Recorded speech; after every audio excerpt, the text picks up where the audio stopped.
always felt held by a family, a real family, which everyone deserves. And you deserve. Shh! It's the Film Flamers.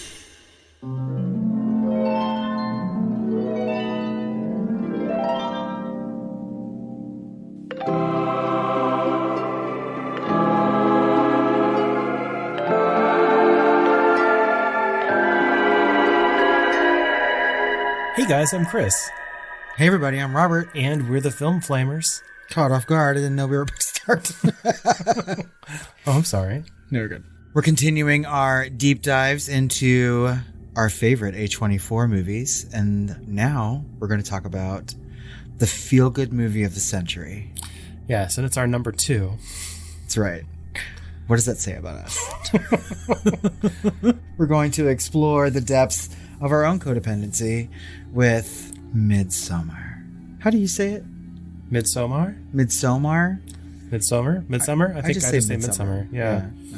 I mean, every time I hear someone else say it, they're like, what? Are you talking about Midsommar? And I'm like, no. And an early fun fact, most people think Midsummer is, maypoles and everything else, so May, right? Mm-hmm. Well, it just means like flowers on a pole or something like that, and it's actually taking place in June. Well, that's silly. It should be called a June pole. This doesn't really have the quite ring to it. June pole. June pole. We've selected our June queen. It's me. Midsommar is a 2019 folk horror film written and directed by Ari Aster. The film stars Florence, Pugh, and Jack Reynor as a dysfunctional couple who travel to Sweden with a group of friends for a midsummer festival, only to find themselves in the clutches of a sinister cult practicing Scandinavian paganism, the worst kind of paganism. Supporting actors include William Jackson Harper, Vilhelm Blomgren, Ellora Torchia, Archie Madekwe, and Will Poulter. My apologies to everyone in Scandinavia. Co-production between the United States and Sweden, the film was initially pitched to Aster as a straightforward slasher film set amongst Swedish cultists. While elements of the original concept remain in the final product, the film's plot centers on a deteriorating relationship inspired by a difficult breakup which Aster himself experienced. The soundtrack, composed by British electronic musician Bobby Krillick, better known as the Hacks and Cloak, takes inspiration from Nordic folk music. The film was shot on location in Budapest in the summer and autumn of 2018. Okay, listeners. Do you feel held by him? Does he feel like home to you? Does he love you? This is like Midsommar.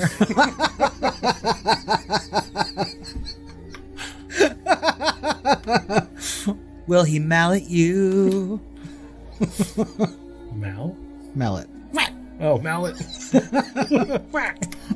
love that that's your sound. That's what it sounded like.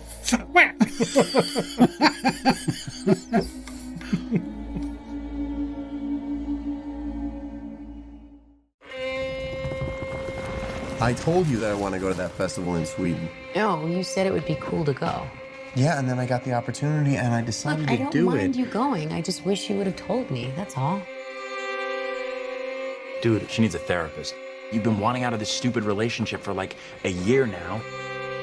And don't forget about all of the beautiful Swedish women you'll meet in June. Okay, guys. That's not her again. Seriously? Babe, what's happening? Danny. I was so very sorry to hear about what happened. I'm sorry.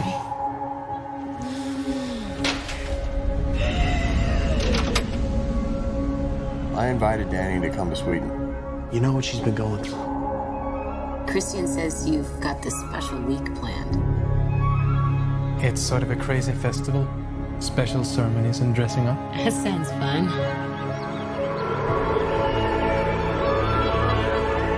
Unbelievable. Welcome and happy midsummer. Skål! What time is it? 9 p.m. That can't be right. The sky is blue. This is what 9 p.m. is like here.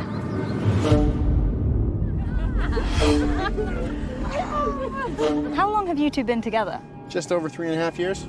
4 years. Really? Yeah. What do you think? It's like another world. Tomorrow's a big day. Is it scary? What is it? It has special properties. What am I going through? We just need to acclimate. I don't want to acclimate. I want to go. Absolutely not. What's happening? I don't know why you invited us. That's why you look so guilty right now, because you know. We only do this every 90 years.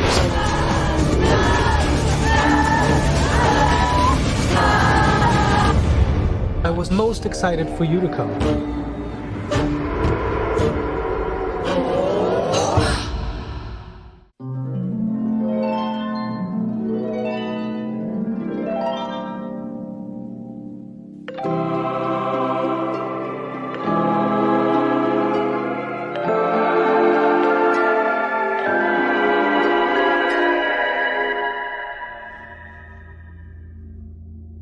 American psychology student and frequent pacer, Danny, played by Florence Pugh, experiences a devastating family tragedy when her sister murders her parents and herself by filling their home with carbon monoxide.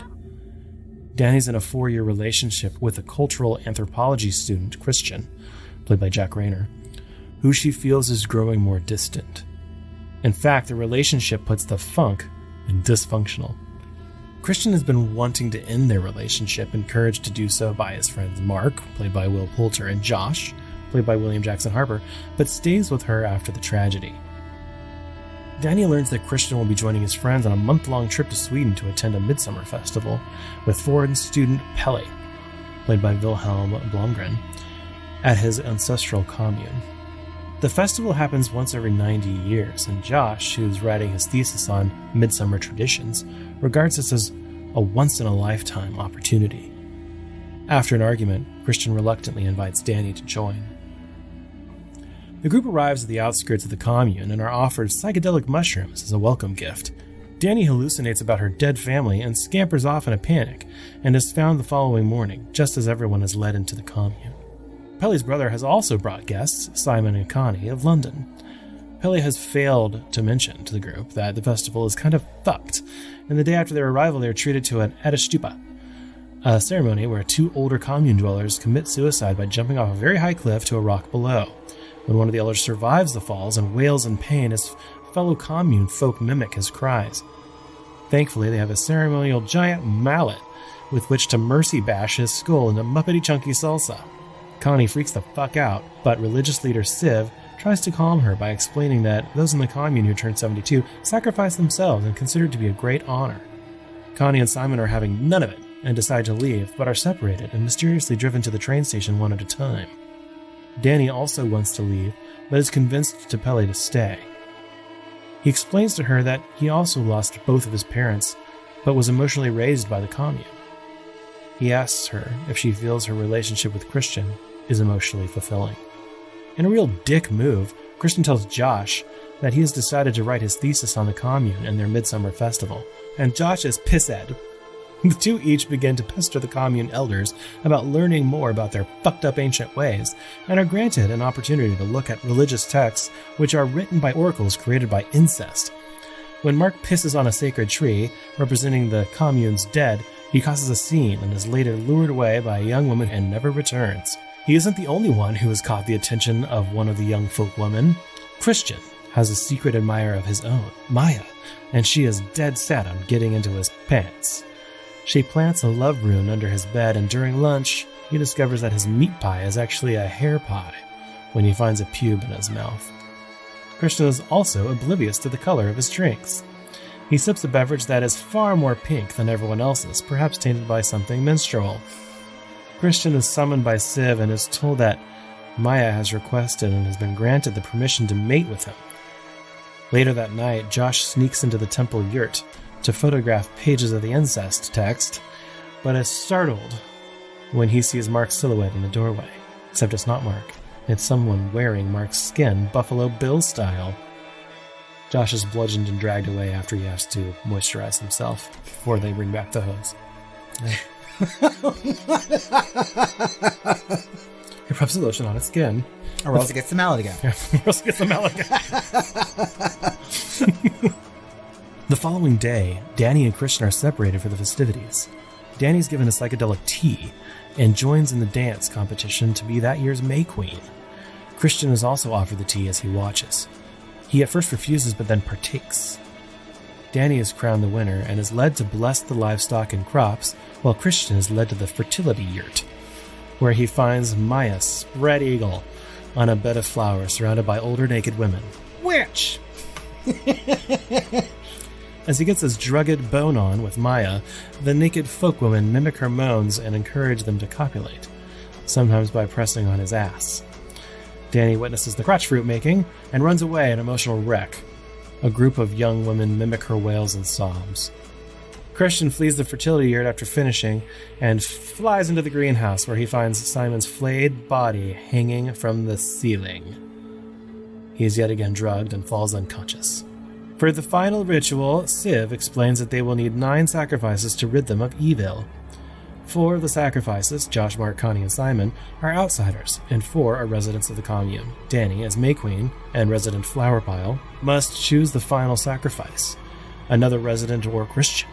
She chooses Christian, who is taken away, stuffed into a bearskin, and placed in a sacrificing yurt with the corpses of his friends, the 2 cliff leapers, and the 2 resident volunteers. These volunteers are given a drug to make them feel no pain, but Christian is not. The sacrificing yurt is set ablaze, and the community wails in horror along with those burning inside. Danny sobs in horror and grief under all her flowers, but eventually begins to smile.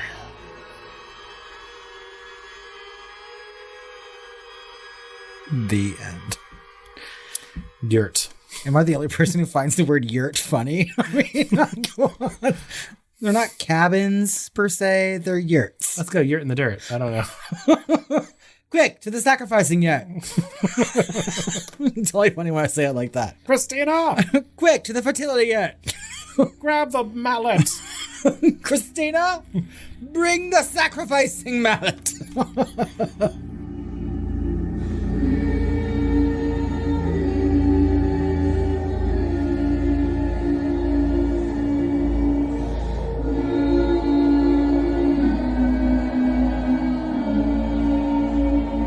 Midsommar was released in the US on July 3rd, 2019, after 6-week debate by the MPAA on whether the film would receive an NC-17 or an R rating, which it finally secured after many cuts were made to the film. It earned $6.5 million opening weekend, securing the number 6 spot at the box office. Midsommar will hold a spot in the top 10 throughout July before falling sharply down the box office. It would go on to gross $48 million worldwide against a reported budget of $9 million. Nice. Yeah. Midsommar holds an 83% on Rotten Tomatoes and is certified fresh. The audience score currently sits at 63%. The site's consensus reads, ambitious, impressively crafted, and above all, unsettling. Midsommar further proves that writer-director Ari Aster is a horror auteur to be reckoned with. Audiences polled by CinemaScore gave the film a grade of C+, and Screen Rant called it one of the most polarizing horror movies of 2019. Oh my. Thomas Lafley of RogerEbert.com rated the film 4 out of 4 stars, describing it as a terrifically juicy, apocalyptic cinematic sacrament that dances around a fruitless relationship in dizzying circles, much like your review. Eric Cohn of IndieWire summarized the film as a perverse breakup movie, adding that Oster doesn't always sink the biggest surprises, but he excels at twisting the knife. After a deflowering that makes Ken Russell's The Devils look tame, Aster finds his way to a startling reality check. What is I've never seen The Devils. I haven't either, but apparently it's a lot risque. I don't know that this was I think this was weird. Yeah. I don't think it was super violent or anything as far as the deflowering, if they're thinking about what I'm thinking about. And I don't think it was all that sexual either. So there's a lot of flowering going on. There is a lot of flowering. or otherwise in this movie. I think there's a lot of flowering and less deflowering. I mean, there's flowers fucking everywhere. Yeah, the flowers are more disturbing than the deflowering. I would have made. Anyway. Time Out's Joshua Rothkopf awarded the film a 5 out of 5 star rating, writing, a savage yet evolved slice of Swedish folk horror. Ari Aster's hallucinatory follow-up to Hereditary proves him a horror director with no peer. Writing for Variety, Andrew Barker noted that it is neither the masterpiece nor the disaster that the film's most vocal viewers are bound to claim. Rather, it's an admirably strange, thematically muddled curiosity from a talented filmmaker who allows his ambitions to outpace his execution. I really agree with that one, actually. Yeah. David Edelstein of Vulture praised Pugh's performance as amazingly vivid and noted that Aster paces Midsommar more like an opera, Wagner, not Puccini, than a scare picture, you pretentious boob, but concluded that the film, quote, doesn't gel because its impulses are so bifurcated. It's a parable of a woman's religious awakening that's also a woman's fantasy of revenge against a man who didn't meet her emotional needs. That's also a male director's masochistic fantasy of emasculation at the hands of a matriarchal cult. That's maybe taking it a tiny bit too far. You think? That's why I had to add that in there. I read that review and I was just like, you need therapy. What's your name? David Edelstein of Vulture? Come on. Like, obviously you have some issues that you need to work out for yourself. And Aster is not there to do that for you.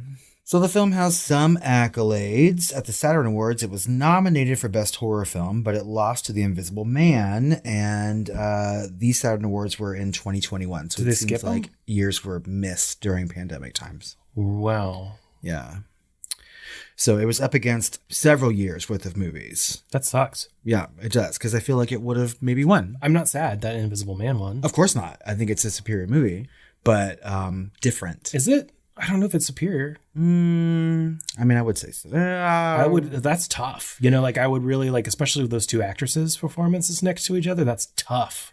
Well, and in this, I looked at the Saturn Awards for that year, and Florence Pugh was not nominated, obviously. Otherwise, we would have said it, you know. But what's her name was from Invisible Man? What is her name? The Handmaid. And her tail? Offred. Yes, Offred was nominated. Yes. So at the Fangoria Chainsaw Awards, it won Best Wide Release Film, Best Director, Best Screenplay, and Best Score. It was nominated for Best Actress, but lost to Lupita Nyong'o. I don't know what she would have... For Us. For Us. Okay. Yeah, that's another tough one. I know, for real. Tough. I mean, like, I feel like early pandemic era movies, horror movies were excellent, right? And some of their releasing was kind of fucked, you know? Yeah. But and especially if they were like not having ceremonies and things like that, they would be up against so many good things. Like, it's just way too difficult to choose. Yeah. So Florence Pugh did a great job here, but she only kind of had one note to play, as opposed to like, you know, Cow Eyes and Witch. She had a little bit more to do. Yeah, she did. I don't know. I mean, I feel like Florence Pugh in this movie is tremendous. Yeah, as she always. is. But by design, her character is very reactive. Yes, that is true. She is reactive to everything that's happening around her or being said to her by all the characters. She's either a robot or she is, you know, wailing. She's mostly wailing. Wailing. She's wailing about. Wailing. She is a whaler.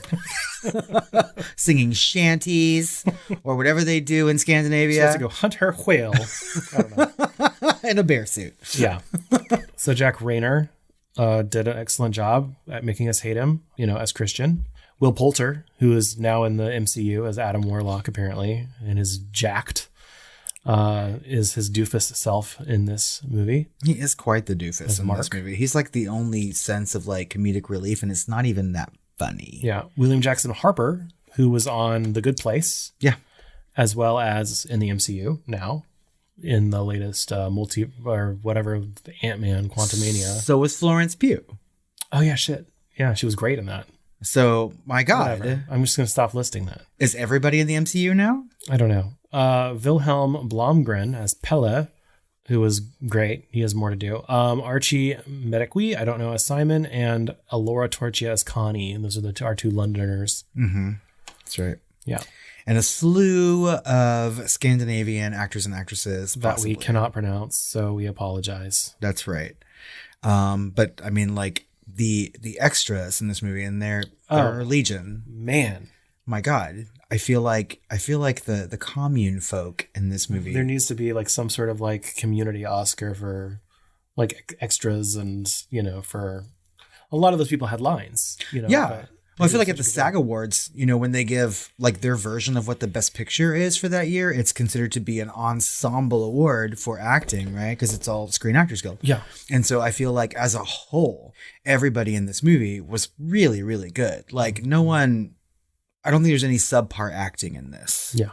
And I don't know if it's because they are just excellent actors or they were given like material to work with, but I think the extras and a lot of the Scandinavian actors and actresses in this movie are really good at what they're doing, because there's a lot of shit going on in the background of this movie, and like they're doing their thing. Yeah, this was meticulously done. Yes. And so a lot of that's going to be Ari Aster. Right? Of course. Just getting it until he wants it, or gets it until he guess exactly what he gets. Wants it. Whatever. Words. He Kubricks the fuck out of shit, apparently. I bet. Yeah. To get some of these shots, I would assume. Yeah. Mm-hmm. So developing this movie was not something that I would have thought, because it's written and directed by Ari Aster, but he was approached to do it, right? Yes. To take a concept, essentially, because after he directed Hereditary, that made over $80 million, and it became A24's highest grossing film. Yeah. Right. Until recently with Everything Everywhere All at Once.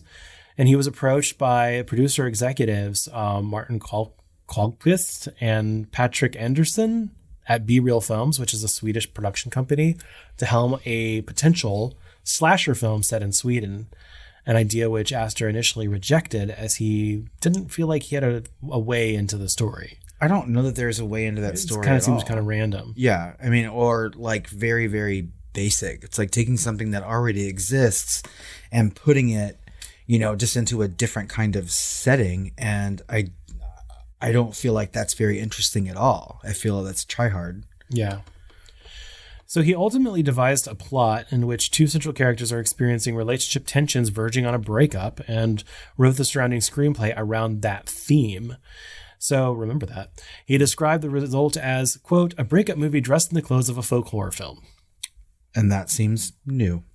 And yeah, I guess you could say that. And it's very, very distinctive. And so there's a lot of kind of confusion and maybe overanalysis in this film, I think. Yeah. I mean, I feel like, and I can't say that I don't feel the same way when I watch it. You know what I mean? I feel like I need to be reading a lot into what's going on, and not just like what's going on in the movie, but like the actions of the characters themselves and like their motivations and things like that. And while I think there's a lot to mine there, I think I'm thinking about it too much. There's a lot of built-in meaning, right? And there's a lot of a huge amount of visual storytelling. Completely. And, but again, it's kind of a wolf in sheep's clothing, right? And so there's a lot of critics, even with these quotes and like how it came about and how he describes the movie, still assigning a lot of meaning to this when I'm not quite sure it's there.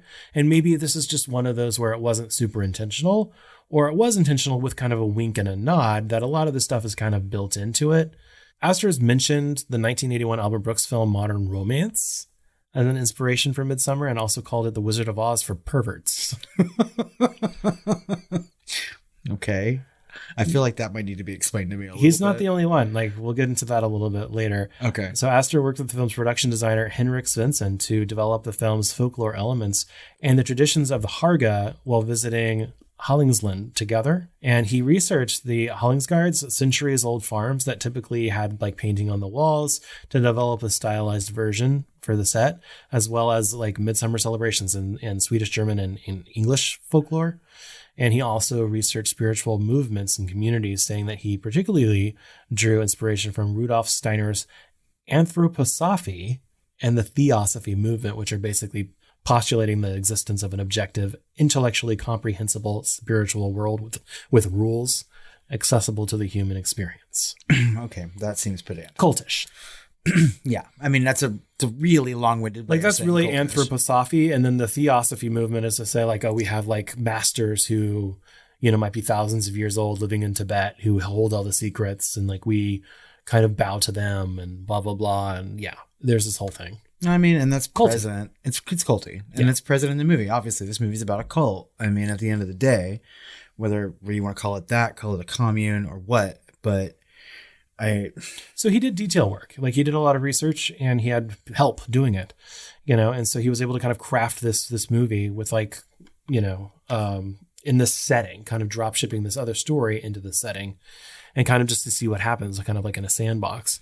And so finally they were able to film, and the majority of the movie was shot in Hungary, like we mentioned, rather than Sweden and Budapest. Mm-hmm. And primarily due to financial constraints, because like Sweden limits daily film shoots to no longer than 8 hours. Wow, that's how you do their work days. Well, good for them, but they're not going to get that many films because people like to shoot fast. People like shoot at night sometimes too. Yeah. Well, there's probably not a lot of night in Sweden. Yeah. Well, I mean, there's different places for, I don't know. Yeah. So I find it interesting that we're talking about two movies, a week apart, right? That two households, both alike in referencing. I mean, so like he had both these directors, Ari Aster and Robert Eggers, had a team of people to help him create a very distinct setting and place, right? And they're going and looking through all these two really, really dedicated production designers. Too. Yes. Really. And so, I mean, like, I don't know that Oster went and like looked through a 37 volume tome of like costume design or whatnot, but I feel like he really created an environment that I feel is real, right? Like it seems real. It seems very Scandinavian. It seems very culty. Yeah. Right. I believe all of it, just like I believe everything that I see in The Witch. Right. And it's not like they went and like found these places to film, like they created. They're also kind of hanging lanterns on it all the time, right? So they have like an anthropology major and a psychology major and like, two anthropology majors actually, I believe. Uh-huh. Right. And they're all kind of looking at all this stuff and it's like, oh, is that ancient Nordic or is that like proto-Nordic or is that, this is like this out of stupa. And you've got people commenting on the plot in a way that makes it seem really kind of highfalutin. Well, it does. And like the people who are involved, they're asking these questions to and they're like, actually, and so like everyone's wrong.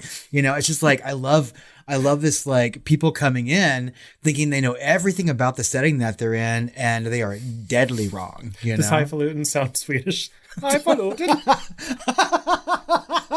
God. Hello, Swedish people. Bork. Sorry. We need to check our listener base in Scandinavia just in case. Highfalutin. I will never say that the same way again. Thank you for that. Did you ever say it to begin with? Yes.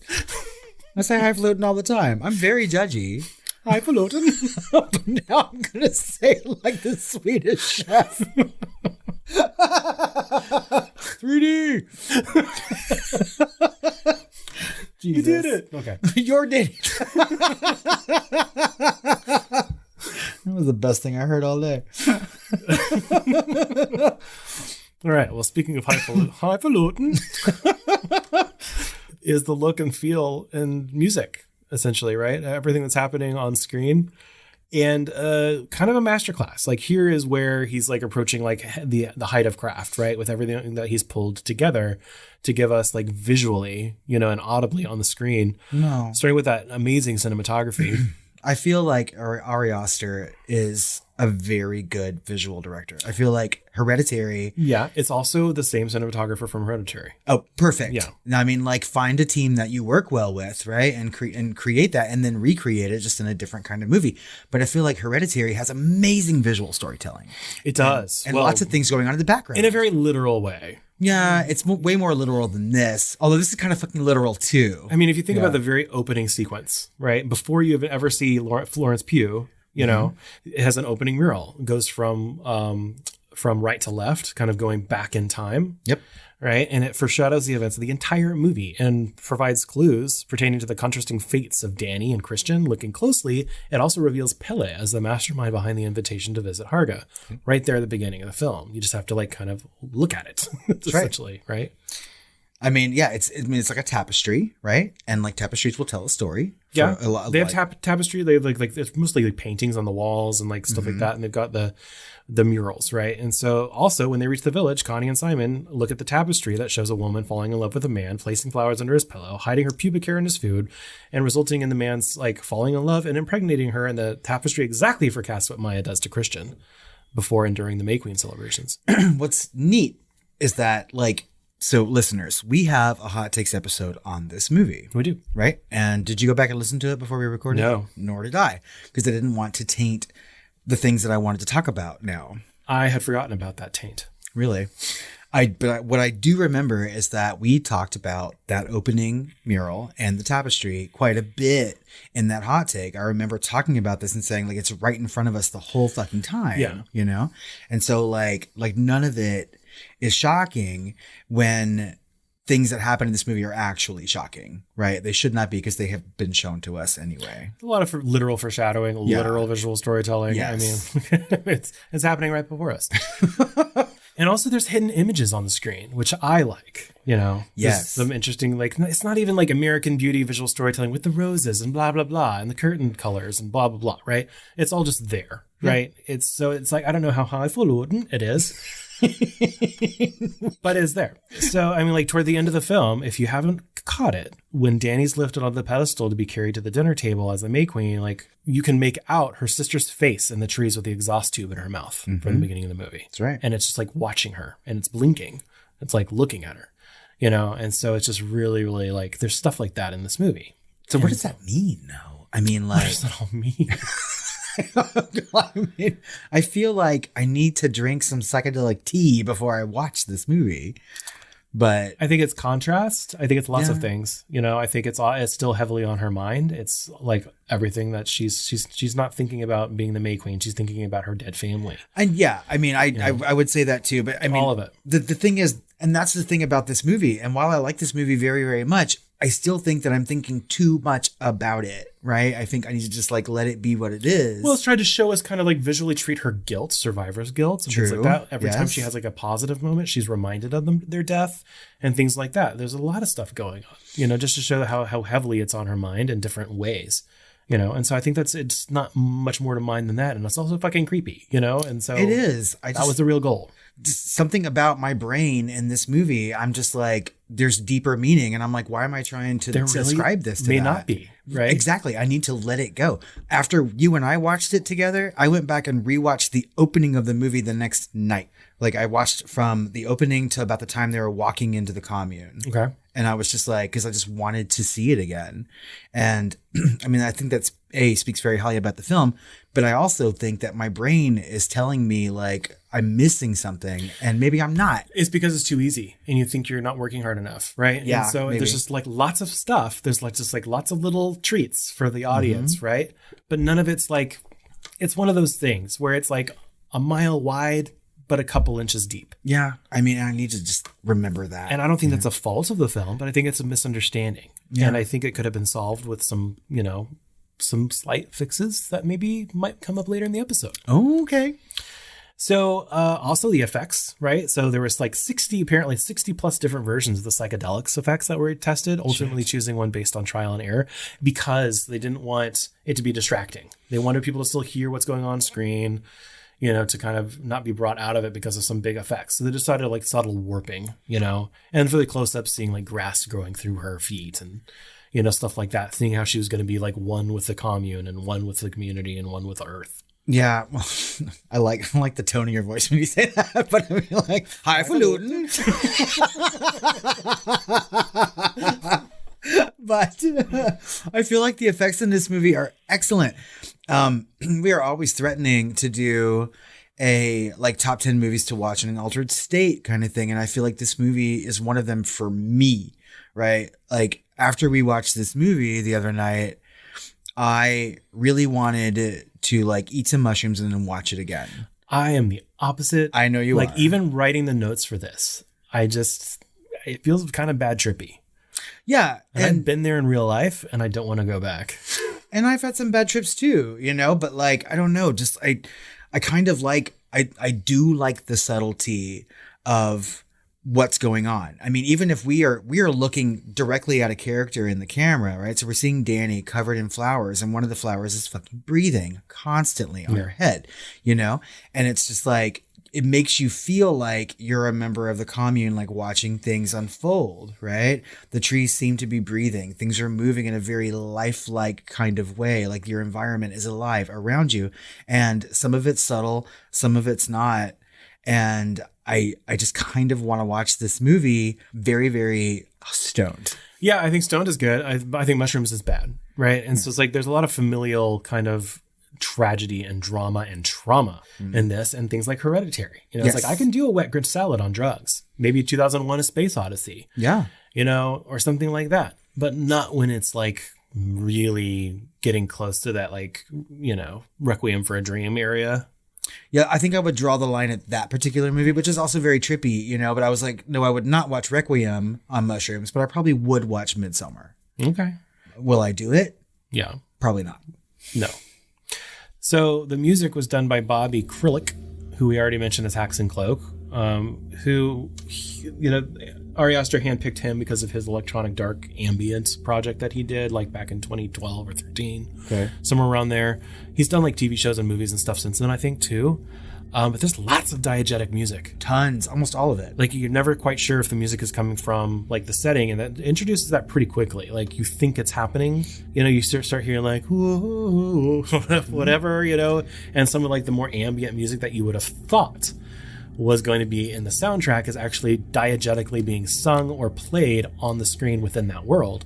And I think that was kind of unique as well and done very well. Yes, it is. And it's very, very Wicker Man-y, right? Highfalutin. Highfalutin. Yeah. So ruined. But with actual flutes. Yes. Highfalutin. What is that? Sorry. I couldn't wait to do the fucking chef again.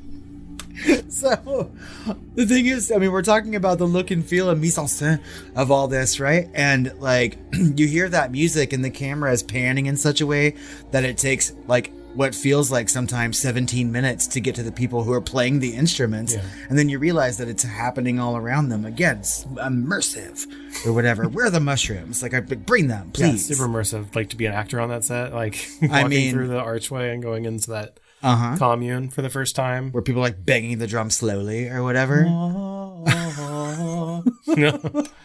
And someone's playing the high flute. And I mean, can you imagine? Method is what was going on that set.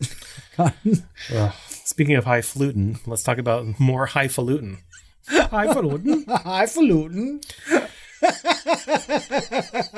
As we are victims of this movie is victims of critical analysis. Look at my face just now, y'all. Okay. Let's see, like, let's break this down. I just put this one in one big lump category. This person was just trying to get all of the credit. So, writing in The Guardian, Steve Rose described Midsommar as, quote, a powerful study of grief, betrayal, breakups, and more. And more. Wow. Could you elaborate? Yeah. Rose suggests that Danny's three male companions may be as representing toxic masculinity or analogs of the three male companions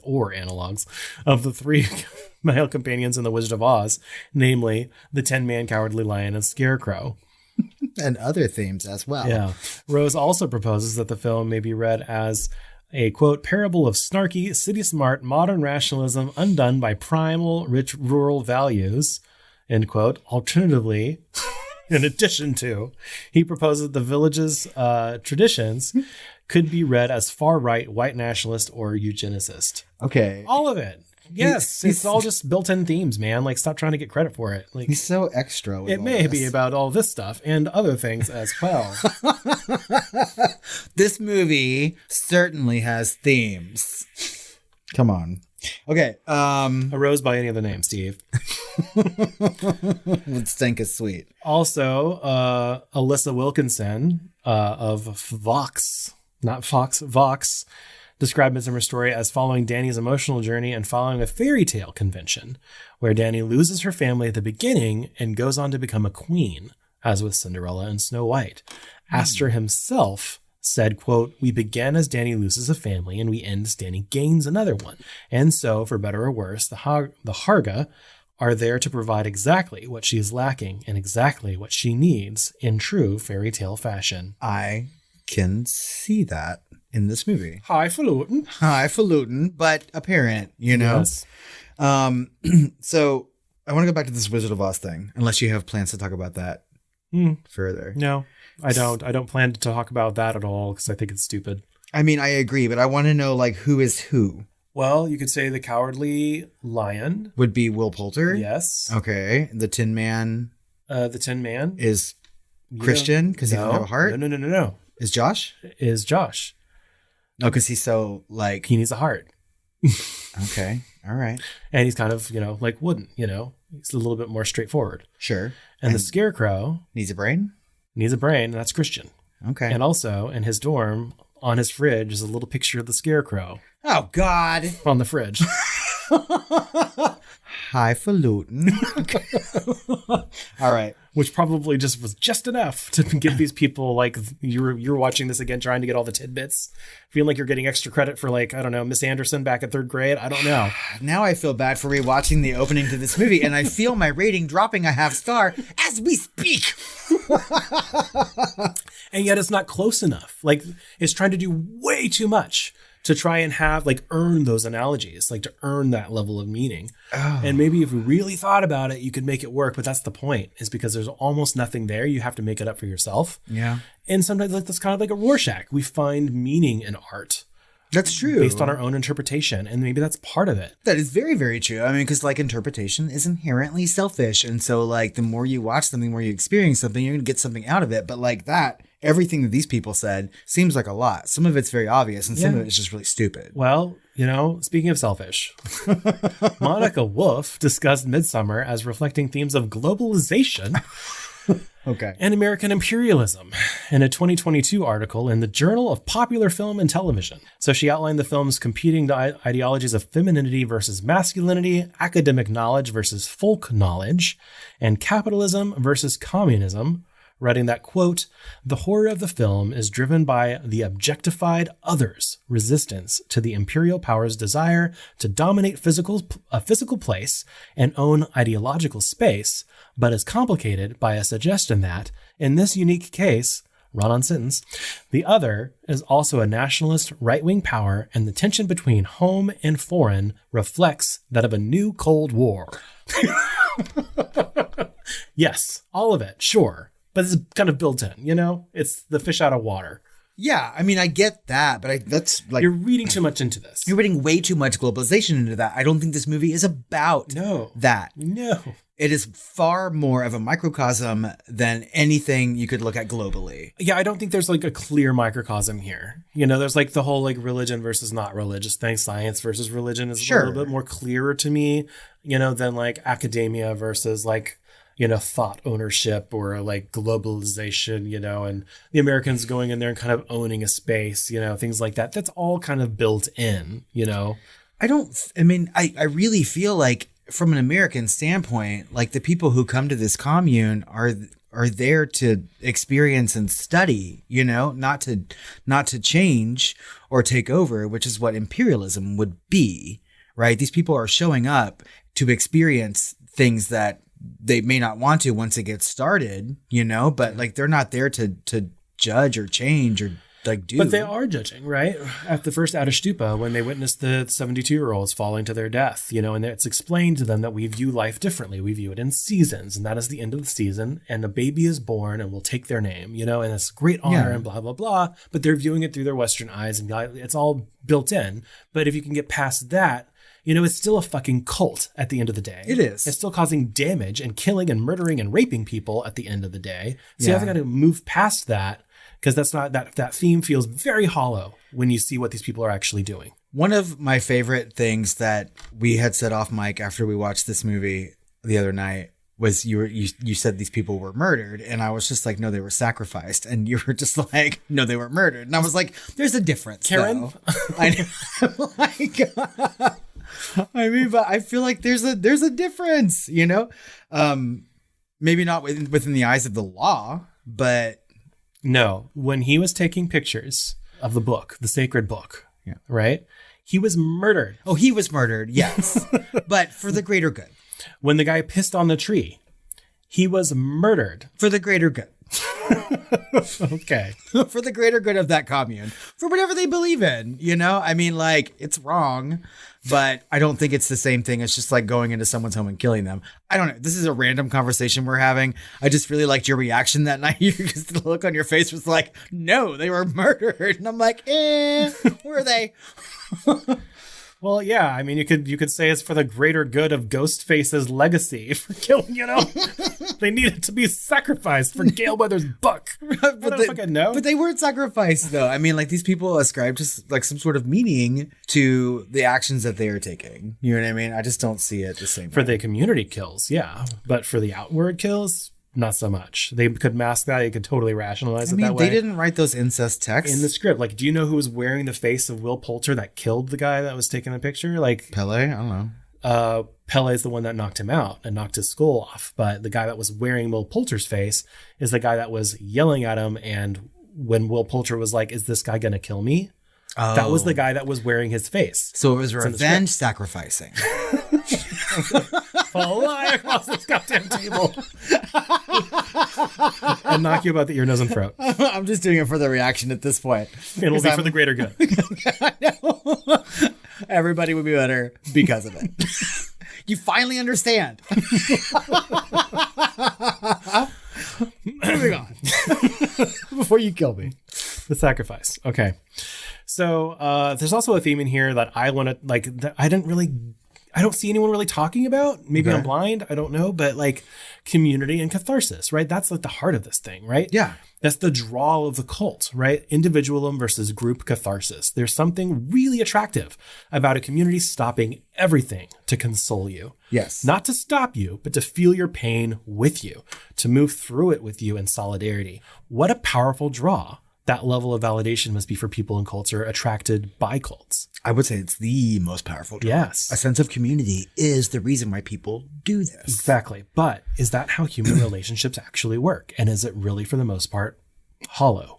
I mean, I don't know. I think there's something very powerful about what you experience with your fellow man and with yourself. But at the end of the day, they'd fucking sacrifice her so to look at her. One of us. I don't know. I mean, I think at that point, once she has made a choice and they made a choice that they probably wanted her to make, like she actually became a member of that society. I don't know. This movie has kind of a non-ending. I think you really have to think about like what her trajectory is after the movie's over. I think it's so great. I just kind of like The Witch. I think the ending is fairly clear to me. Yeah. I mean, I guess we can talk about that later on, but it's not an effective ending, but no, it's clear. Not at all. But catharsis is something that really is very, very powerful. I was moved almost to tears, like the first time I saw this, when she's dealing with seeing Christian essentially cheat on her, which not his fault, and then she moves into the flurga, whatever it's called, and everyone's like, she's starting to wail, and then they start to like catch her rhythm and do it with her, and you can tell like she appreciates it. Well, she does, and they almost kind of like slow her down a little bit. They're like, wait, they're letting her breathe. Yeah, like we're going to do this with you. We're going to work through this right now, and I don't know that. It's like synchronized swimmers or some shit. Like synchronized wailing, synchronized grieving. I don't know. I really like some of the moments when the community is sort of like mimicking or trying to go through the same emotions seem kind of Muppety to me at parts. That particular moment feels very real. The end seems more Muppety and hollow to me. Oh, when everyone's burning to death and they're screaming? But it also, yes, because the cult is a fucking lie. Right? Okay, yeah. During the sacrifice at the end of the movie, Ingmar and Ulf are given dew from the yew tree. And as they're fed that... You do? Yeah, you do you. That sounds like a soda. The babe with the power. You remind me of the cult. So as they're fed that dew, Ulf is told, feel no pain, and Ingmar is told, feel no fear. As the building burns and the fire inches closer to them, Ingmar looks at Ulf with fear, and Ulf gazes back before the fire engulfs him, and he starts to scream. Yeah. This could possibly indicate that, of course, the last moment, both Ingmar and Ulf realize that everything they've been told is a lie, but are unable to do anything about it, and unfortunately die without being able to warn others. Except that they are heard, and everyone else drowns them out by screaming and rolling on the ground and everything else. So how much of this emotional response is taught, right? Like from youth, But okay, feel no fear. I feel like every time I talk about this cult, you're gonna think of me as maybe a bad person, But I I don't even feel like teaching someone to feel empathy is a bad thing, you know? No, that's the draw. Like, Right. we talked about that. And it seems very, very attractive to A little me. bit like too much of a good thing, right? It's the same kind of complicated bouquet we got in The Witch, right? Yeah. Which is like, this is your only option. And you got exactly what you wanted, and it's not the way you wanted. And now it's toxic and nasty and gross and sad. And that's the tragedy of it, right? That's the bouquet that we were presented by Ari Aster and Robert Eggers. Wouldst thou love a taste of you do? Wouldst thou love to lick that maypole? I don't think. Wouldst thou love to wail deliciously? I don't know. I mean, but like, whether that's the case or not, I still don't think that it's the most unattractive thing to like want to be a part of a community that will be there for you emotionally. A family, right? Yes. But yeah, I mean, but I'm also not the person who's going to like volunteer to go into the sacrificing year, you know? I'm like, y'all do that. You or make a stupid hair motherfucker. pie or drink the Flavor Aid or any other version of this. Or Like, I'm just here for the fellowship and the meat pies that have no hair in it. follow the new Christ into a building in Waco, you know, any one of those things. I like it here, but y'all are kind of Koreshian. For real. So my theory, as you know, we've seen from quotes from Ari Aster himself and the making of this and the writing of it, was it's about the relationship, full stop. Agreed. Right? So sure, there are other things going on sociologically, politically, anthropologically, but at the core of this film is about deteriorating relationship ruled by codependency and inconsistent boundaries, which is ironic considering she is a psychology major. Yeah. Christian's drive in the relationship is fueled by guilt. He's trapped in an unsure relationship by Danny's trauma.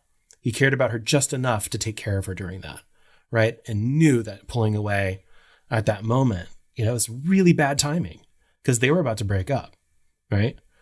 Anyway, so Danny's drive is the need for anything solid and constant in her life after witnessing that drama. Even before. Trauma. You know, giving up all self-respect and boundaries to get it. We see that again and again and again. You forgot my birthday. Oh, I should have reminded you. Mm-hmm. She's like, comes right up to the cusp of like telling him she's upset and that she has a right to be until he gets upset. And then she says, oh, I should have done this. You know, and it's just toxic and codependent, you know, and so she's kind of half of the engine of this fuel that's keeping this thing going, you know? There are moments in this movie, and I think that we commented on it early on when we were watching it on this rewatch, that it's almost cringy, the level of codependency they have. It's cringy on his part and it's cringy on her part. Yeah, it's a two-way codependent street. That's why it's right? Yeah. I mean, like, it's just awful to watch. She enables him, he enables her. And watching it sometimes, I can look in my head and be like, fuck, I have made these same kind of like relationship mistakes. Yeah. You know what I mean? And like this entire movie, yes, it's about a cult, right? It's about sacrifice. It's about lots of things, community. But at the end of the day, it's about like the destruction, the inevitable destruction of a relationship that probably should have never started in the first place. Exactly. But it's also just about bad timing. Yeah. You know? I mean, the tragedy is where she was in her life when all of this stuff happened too. Well, and I think even before, because she alludes to the fact, I mean, her sister's bipolar, right? And she's like, she kind of like, it's the same shit I've dealt with over and over and over again my entire life. You know, like as a psychology student, she should have sought out the therapy that she needed to begin with and not try to find it in a significant other, you know? Shoulda, coulda, woulda, you know, Obviously. it's all too late, you know, and then they got into an even worse situation, obviously, well, that neither of them were prepared for. And he's dead now and she's fine. Yeah. And so it's just kind of a confluence of events, but you know, there's a lot of mud in this thematic water. Okay. Yeah. Right. And so I was thinking like, it's really cool that we watch The Witch and Midsommar together. Some of the times that we watch films together, we do because it's A24 or because of this other thing or whatever, but they're actually kind of similar in the way they end, and they're kind of feminist themes and relationship themes and things like that. And this, they both have like that uncomfortable bouquet of emotion, you know, but I feel like The Witch is a little bit more focused, right? Midsommar just is less focused in its themes than The Witch is. It's a much smaller cast, much more straightforward arc for the characters. I think there's an overswing that starts to muddy the waters thematically based on the sheer tragedy at the beginning of the movie with the murder-suicide of Danny's family, and then an overswing at the end with the rape and murder of Christian, right? And so if our focus is this relationship, really our emotional minds are going to the tragedy at the beginning, and then the murder and death of their relationship seems like such a small thing compared to everything happening kind of around them. So that creates a real moral confusion that takes away from the understanding of the core drama of the movie and makes the much needed catharsis at the end less clearly understood or empathetic, because we're supposed to feel like, oh, she got what she needed or wanted. She's getting catharsis from the group, she's getting catharsis from the cult, and, Christian finally got the end he deserves, Yeah, there's a touch of revenge that in that. indifferent boyfriend deserves to be raped and murdered and burnt alive, sacrificed, as you would say. He got a cool costume. Potato. Whatever. Yeah. But it creates kind of confusion because the thing that I would want to feel as an audience, or I would want my audience to feel, in that moment, if it's about the relationship, is kind of how we're supposed to feel at the end of The Invisible Man. Yeah. A lot of good catharsis for that journey that she's been on, versus there's no real abuse there, right? The abuse is what's done to them by that cult, the tragedy at the beginning with her family, and the tragedy at the end, and then she smiles, and so it's really uncomfortable and not as focused. And a lot of audience members were not just uncomfortable, which is fine, but also kind of confused. What am I supposed to feel about this? And not really being led to water, through the layers of an onion that is, the muddy waters of this thematic ocean. I kind of feel like, since we're talking about this, versus The Witch or compared to The Witch, right? The difference is that Eggers made a very, very tight slow burn, and Aster has made a very long, not slow burn. This is a very long movie. It doesn't feel long to me at all watching it. It feels very, very quick. Things are happening, and I didn't feel like it was a 2.5 hour long movie. Right. And I don't know. I think you're right with this muddied watered aspect of it. I feel like we're sort of force fed what we should feel about it. I feel like there's way more revenge going on at the end of this than there should be. It's just two movies in one. He wanted to write a movie about his relationship. Right. But he was paid to make a movie about folk horror. About a Swedish cult. Yeah. So, yeah.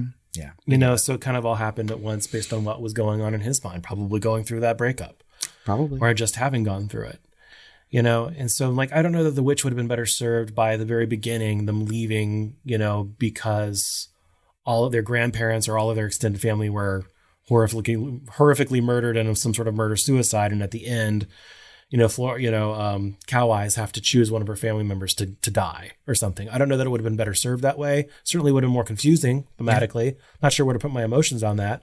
30 minutes later into the film, I'm still thinking about the tragedy at the beginning, and so thematically, structurally, it's a little muddy, and it kind of boggles my mind a little bit that the film couldn't have become more focused on the page before it ever got to the screen. It's like they tried to balance the tragedy with catharsis with the bookends, but those two things are so much bigger than the actual relationship in the middle, it almost doesn't seem to matter. The main subject matter of the film almost becomes an afterthought because he wanted to stuff it so much with all this meaning, with all this other stuff. It's like he got really, really excited and autistic about it. It's just made this whole thing, jumbled it up and put it on a pretty bow. And it's such a pretty bow. It is. It's so highfalutin. It's very highfalutin, and it's just wrapped up very, very nicely. Right. And from a visual standpoint. But I think that you're right. I think that a lot of the core of this movie about the relationship is kind of lost.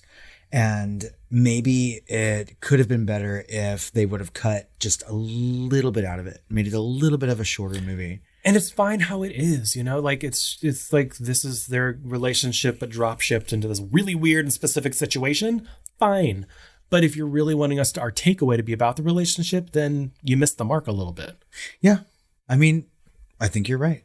And it's still, during this conversation, I feel like my rating is dropping a half star, as I'm fucking talking about. Yeah. And mine raised kind of a half star because it's just so well put together, because the fairy tale aspects, the acting, the cinematography, the visual storytelling, it all approaches genius levels of greatness. Yes. Right. And this is a 5-star movie that tried to do so much and forgot its own purpose somewhere along the way. That's true. That's very well said about this movie, actually. So let's talk just briefly about the fucking smile. Right. I know we've sort of touched on it. Yeah. Right. So we talked a lot about the end of The Witch, about, what's going on there. What's going on with Danny in this? Like, is she happy for herself, or is she just like, is that some sort of crazy smile on her face? I don't even know. She found her agency, right? Like, she got her onus. She found her onus. She found her star onus. Right? She's finally in control. She now has the power over life and death. Instead of something happening to her, she is making things happen. She is now the May Queen. And the indifference that caused just as much pain to her as the tragedy in some ways, that is a wound. And then witnessing his rape and murder, essentially, like even though she didn't realize it was a rape, has manipulated her into exacting that revenge. And so she is able to, just like someone that might cut their hair, cut their own skin, or try and make something work in the world, or an alcoholic father beating his children, or someone trying to make a difference in life because it's the only power they have. She's finally found it, and she also has found catharsis and meaning through everyone else giving her validation.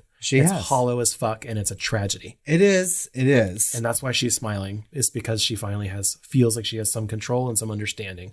And some sense of family too. I mean, like there's a moment in this movie because step by step, you can see her sort of like accepting the things that are going on around her, even though she's sometimes vocally against it, right? But there's a moment when she's dancing around the maypole during that competition and she can suddenly speak Swedish. And I'm like, is this drug induced or whatnot? Or is this just another way to like really drive home that she's finding her family? Multiple right? things. Yeah. And so I just like that part just stands out because she's literally talking to someone. She's like, I don't speak Swedish. And that commie person is like, but you're doing it right now. Exactly. Right? But it's hollow again because of what just happened, right? Mm-hmm. Feel no fear and feel no pain. They're screaming in fucking pain and fear. Well, and she was given drugs before she even did that. Yeah. Right? And then guess what? 5 minutes after the credits roll, they're probably going to be like, oh, hey, the May Queen's the last to die, and we're going to crucify you upside down on the charred remains of your bear boyfriend. Or give me those flowers and get to work. Here's your scythe. Here's your ceremonial sacrificing mallet. Get to work. Get on top of that cliff, girl. Not to scare you, but you will soon be 72. Start picking out the rock you want to leap on now. Jesus. I'm sorry, sacrifice. Sacrifice, whatever. It's no sacrifice. Elton John wrote a whole song about this movie. Filled with gluten. I don't know. You have some fun facts for me? Kind of. And we're like, facts. Facts that make you go, huh? Common these days, especially when we're doing wet Grinch salads. I mean, yes. So when the film was released in Sweden, rather than eliciting fear in the audience, many people laughed. Many Swedish critics praised the film as an excellent black comedy. Someone recently told me this. Yeah. And I was just like, come what? Yeah. Also, despite being the main characters, and with the exception of cries and screams, neither Danny nor Christian speak in the last 25 minutes of the movie. What?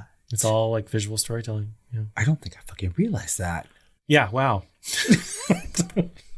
So there's a director's cut. Yes. And there's 23 extra minutes, including Connie's death and some extra conversations and moments emphasizing the political background or flavor of the cult, like white supremacy and all that. We didn't really touch on that because it's so obvious. There's extra sound effects and there's some different angles for the same scenes were cut in versus like added. So there's like different ways. Like it's kind of a different movie. And there's a little bit extra like exposition, most of it. This is not the not rated version. This is not the NC-17 version with the extra nudity. Somewhere that exists. Or it's on the cutting room floor, but it's not in that director's version. I don't feel I need to see the director's cut of this movie. Yeah, it's just, it's disturbing enough already. I mean, it's fine. The movie is good on its own. I don't need those 23 minutes like to make it better. I think it's a really good movie. So I also don't need someone like really explaining any more than parts of it already are. Yeah. So on her breakdown scene with the Harga, Florence Pugh commended the other women involved, saying that they made the scene possible, as she typically struggles to cry on camera.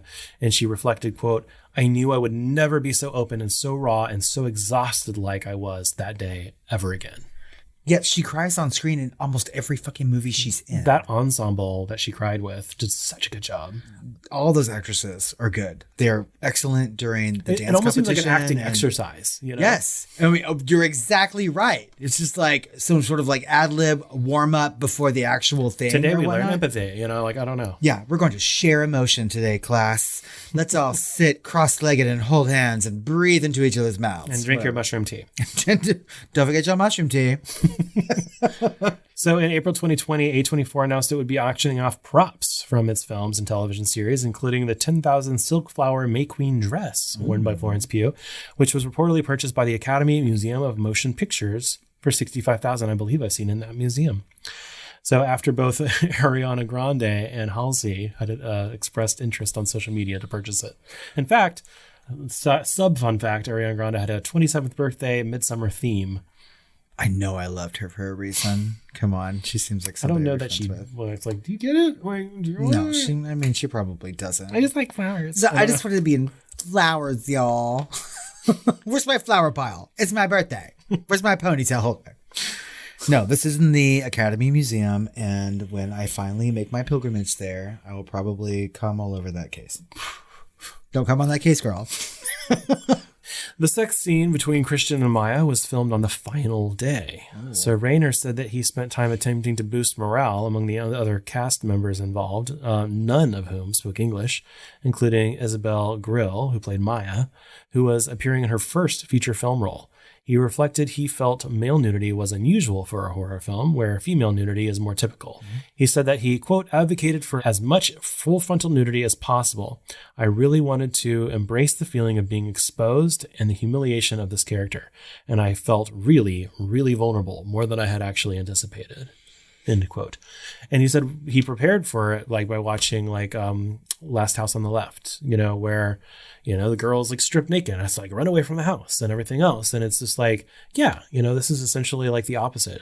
You know, we're watching essentially this rape and murder happen to a guy, but it's also another theme, right? It's like, because we're not sure how we feel about that, right? Mm-hmm. As compared to what would happen to a girl. So the film's such central sex scene, you know, between Christian and Maya had been the subject of debate as to whether it depicts rape. So an article in Sexuality and Culture asserts that, quote, the ambiguous nature of the scene may be viewed as problematic because it blurs the line between consent and sexual assault, and that the film has implications for contemporary understandings of rape, particularly of males. I can see that. I call it a rape. He was drugged, very specifically, he was not given the same mushroom tea. No. He was given something else to make him docile and do exactly what he was told. And then we have a old woman pushing on his ass to try and impregnate the girl. She is doing that, but I feel it's a blurred line because he walks to the fertility year kind of on his own, right? Well, if you would know, he's led, you know, Trail of Flowers and all that. And then if you remember the guy clapping in his face and he goes down and he's like, why do you do that? You know, he's like completely fucked. Yeah, you're right. He is like a moldable piece of clay. He had a roofie flower colada, clearly. Yeah. And so, yes, that was rape, you know, and it might have been designed that Florence Pugh saw it. I would say probably so. You don't want to go in there. We just crossed within 10 feet of the door of the people like orgasming, you know. What's that noise? Oh, no. But we're not going to stop you from going in there and seeing him. Yeah. You know? It is all by design. Let's manipulate the situation so that you kill him instead of one of our own. How culty?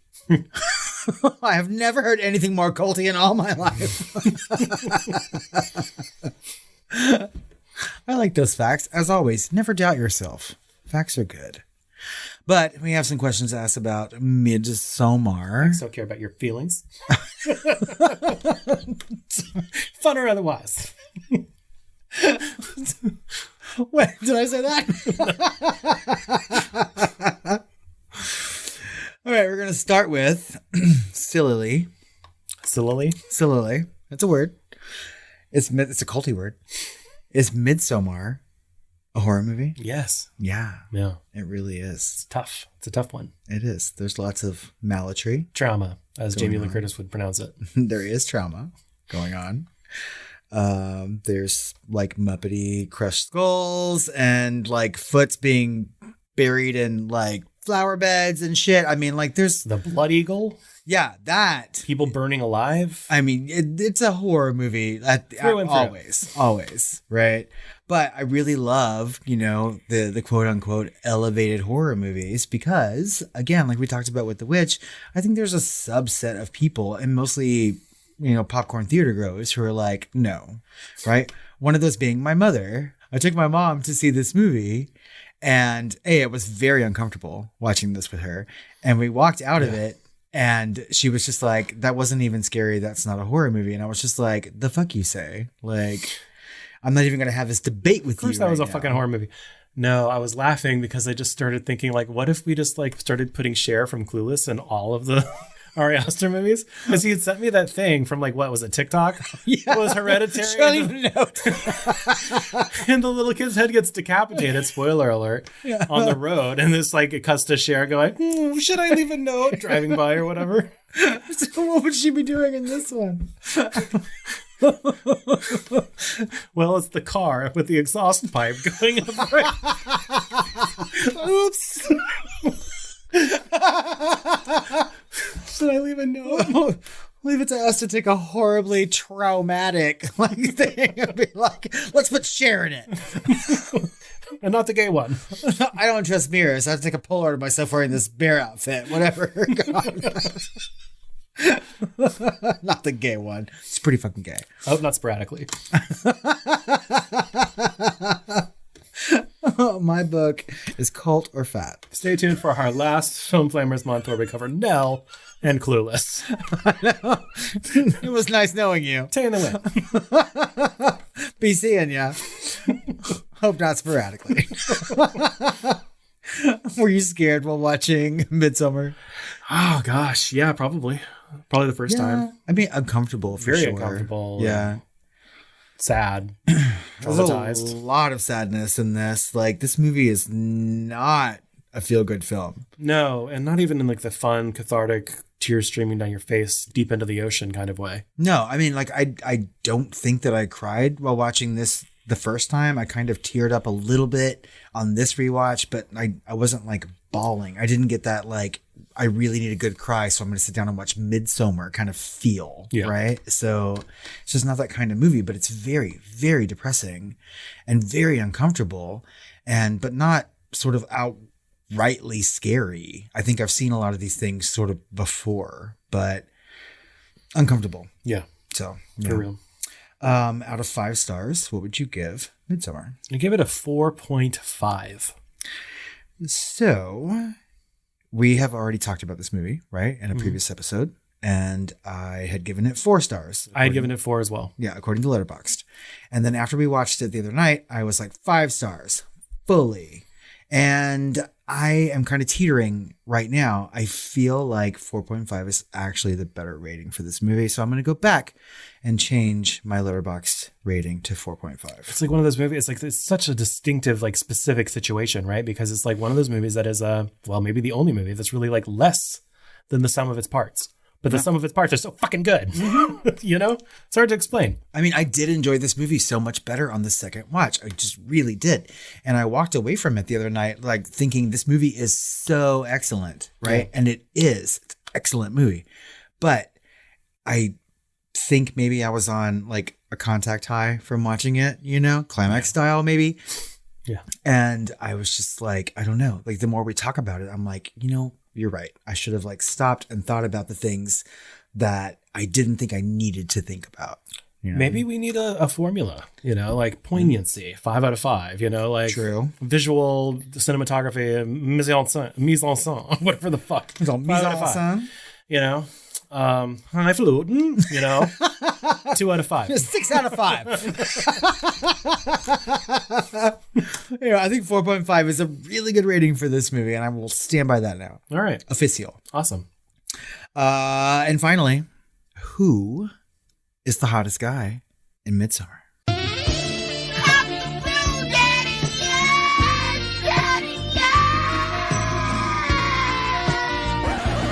I'm going to say it's Pelle. Pelle, for sure. That man is kind of fine. Yeah, and so he was played by Vilhelm Blomgren. Yep. And I don't know what is so attractive. I mean, he's obviously like physically attractive, but when he's talking to Danny, you know, I'm like, God, why can't someone say that shit to me? You know, like, hey, maybe this guy isn't right for you. Do you feel held by him? And I'm like, well, you can fucking hold me. Yeah. know? Well, he's like the sweet nothing. So he's very calm, but also very sure and confident of himself in a really like Jesus-like way, which is kind of a red flag. It kind of looks like Jesus too, I guess. Yeah. And he's just like, everything's okay. I know it's okay because I made it okay. And that's right. I'm going to talk to you like this because you are held by me. And I will fall for it every time. Now, step into that fire as I skin your boyfriend. You know? Whatever. I mean, he obviously wanted her to be there, you know, he contrived everything, right? We already said that in this, but he will one day run that cult. And that's the kind of man I can get behind. He has goals. He's driven. My name is Finn, and I have come to have sex with your family. Okay.